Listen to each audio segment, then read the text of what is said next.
Now, ladies and gentlemen, sometimes if you hear groans coming from the next room, people could be having a very good time and you probably should not interfere. However, other times, if you're hearing groans, it could be they're watching the type of movie that instead of sending you into big laughs, elicits big groans. It's all about context here. Tonight's lesson plan fills in the latter as cinematic class is about to begin. And your professor is it?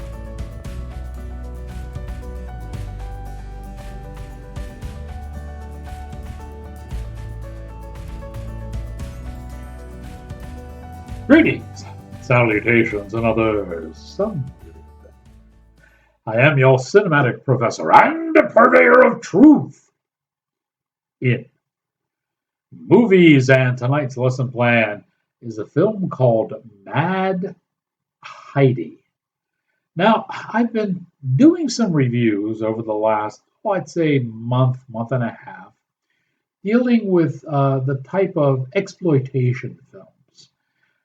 There have been several sexploitation films which have tried to enter into the market with varying degrees. You can look them up further down on this page and see what I'm talking about. However, Mad Heidi is a Swiss exploitation film, and oh brother, does it ever uh, not do well for the Swiss. As I said on the outset, it's one of those movies that it takes parody and satire, but instead of turning it into something that you would laugh at out loud, many guffaws, it elicits groans, like a series of bad dad jokes in a row, where you just sit there and go, oh, that type of a thing's going on. They did this about a year ago. Scott Jeffries, of all people, and his crew came up with Winnie the Pooh Blood and Honey. And basically, it was taking Winnie the Pooh and, him and his friends from the Thousand Acre Woods got a bit pissed off and went around killing people. So, you know, it takes a beloved story and kind of turns it up on its ass, is what it does. And Mad Heidi is the same thing here. Everybody knows Heidi. In fact, those of you my age or older probably remember the very famous, or should I say infamous, Heidi game. The Oakland Raiders, the New York Jets, Daryl LaMonica, Joe Namath. Yeah, pretty exciting game, and it changed football forever after that game. So, what we have here is a really mad take on the story of Heidi. Oh, Heidi was always sweet and lovable, cuddly little girl, but now she has grown up, and when she is exploited, wow, it's woman warrior mode all the way through. All right, so what do we mean by Swiss exploitation? Well, the producers of the film are uh, advertising it. The whole campaign is Swiss exploitation. Some of the things that are brought out in this movie. First off, let me make sure I have all of these right. The Swiss are far superior to the French, even though the cultures are close. No, no, no. You can't say that in this particular movie. They want to promote the motherland over the fatherland. Herein lies the conflict that uh, Heidi must battle against. We have nuns in this, and nuns are ninjas. They are actually ninja warriors sneaking up on people and doing all kinds. And this thing, before I get into the really nasty part, The premise, too, is that the Swiss and its president must fight against a people who are independently producing goat cheese. And this is where we have the character of Goat Peter who comes into play, and the folks making the goat cheese are black. So we have a racial element mixed in with this movie as well. But that pales in comparison to the rip. The president of Switzerland makes an extra creamy cheese, and he wants it to be the national cheese and spread it worldwide. This is what will put Switzerland on the map forever as the number one nation. How do I say this tactfully? The extra creamy cheese comes from a special manufacturing outlet which deals with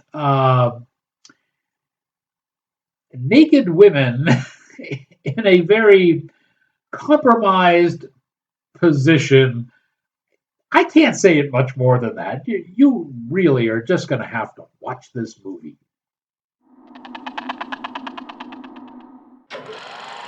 Ah, peaceful Switzerland.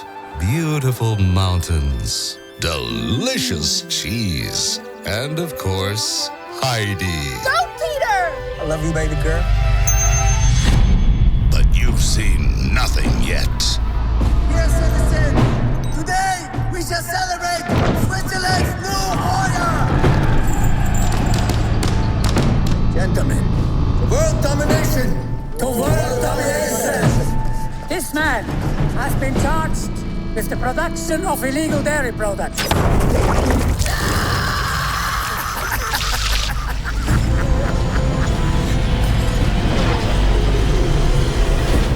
Now, the girl from the Alps is back. With a vengeance. Get ready for action. Beautiful Swiss girls. Swiss Army katanas. And of course, fondue boarding. I love the smell of cheese in the morning. This is the cheesiest movie you'll ever see. The only good cheese is fried cheese.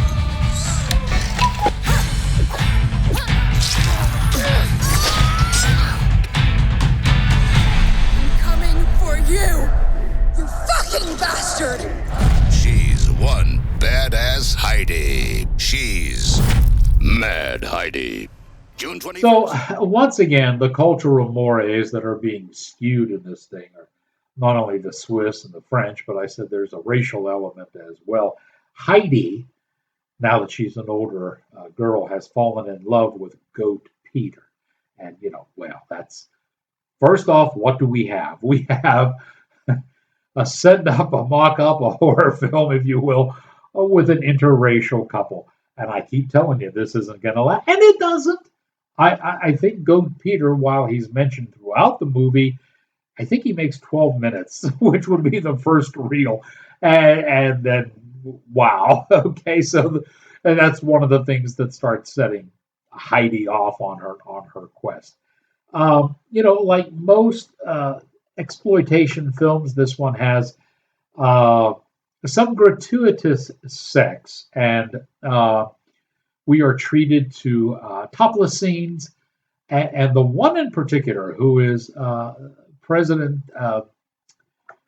Milley's assistant, is I don't know if this was special effects or if this woman is actually born this way, but wow, these are some very impressive nipples. They could cut glass, as the old saying goes. So there is certainly that. Let me give you some of the stars in this. Alice Lucy plays the liberated and warrior Heidi. Casper Van Dien, friend of the show and on the page, plays President Millie. Max Rudinger plays Commandant Nor. and he's the guy who wants to kill everybody. And Kel Matsina plays Goat Peter. I should probably also tell you that this was directed by Johannes Hartman. It's, I got to tell you, there's going to be an awful lot of people who watch this movie and go, oh, brother. But I am pretty much a sick, twisted freak, and I have to tell you that I laughed an awful lot during this thing, in between my groans, because it's just so over the top. I wonder what a real critic, one with millions of years of experience, would think of Mad Heidi. So perhaps we should peel back the veils of and travel back to the early Cretaceous period. For the nation's first and only prehistoric film critic, Rex Reed.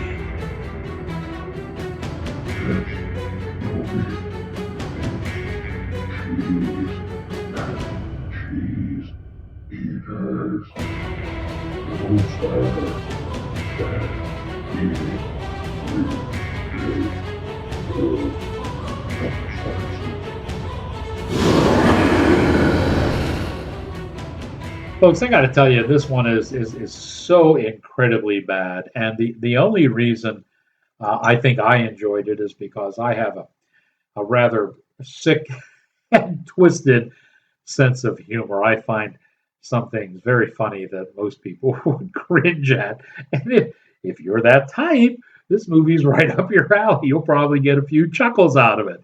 Otherwise, it's probably going to offend you in numerous ways. And now that you have learned, you're in it.